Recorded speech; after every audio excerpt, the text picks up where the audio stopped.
The marketplace, usually bustling with life, was just beginning to stir, leaving behind shattered families. Attack claimed by the Balochistan Liberation Army, the BLA's insurgent activities have claimed hundreds of lives. Silence of humanitarian organizations, figures like Mahring Baloch, groups like the Balochistan Yekjehati Committee (BYC), which advocates for the rights and protection of Balochistan's people.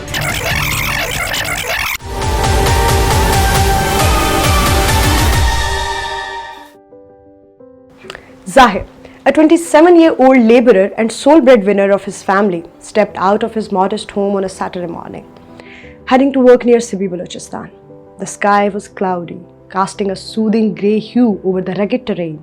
Zahir welcomed the shade, knowing the day's labor would be less punishing.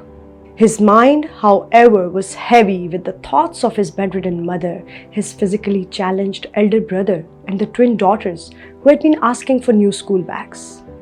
Today he planned to work extra hours to fulfill their wish. As Zahir walked through the village, he exchanged nods with neighbors who shared the same struggles and hopes. The marketplace, usually bustling with life, was just beginning to stir. But in an instant, the scene of everyday resilience turned into chaos. A deafening explosion tore through the square, killing Zahir and 49 others, leaving behind shattered families and broken dreams.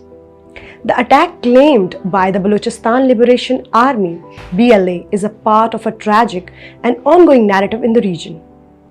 Over the years, the BLA's insurgent activities have claimed hundreds of lives, targeting innocent Baloch civilians, laborers, as well as law enforcement agencies.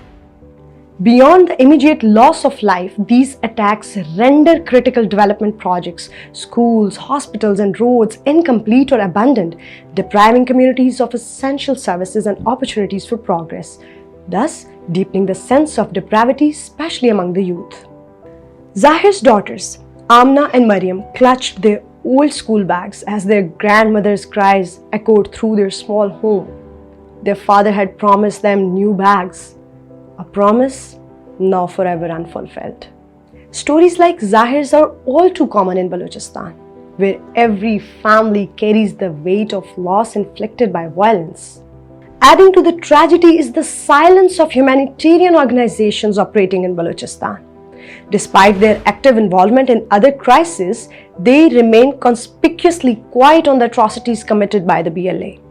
Groups like the Balochistan Yekjehati Committee (BYC), which advocates for the rights and protection of Balochistan's people, have been criticized for their lack of response to BLA-related violence. Figures like Mahring Baloch, often associated with humanitarian activism, have yet to address the devastation caused by these attacks, raising questions about the consistency of their stance on protecting innocent lives. The essence of BYC's mission is to uplift and protect the people of Balochistan. However, their silence on acts of terror that directly harm the very communities that they aim to represent highlights a troubling gap in advocacy. For every victim of an attack, there are families left to grapple with grief and hardship. The resilience of Balochistan's people is undeniable.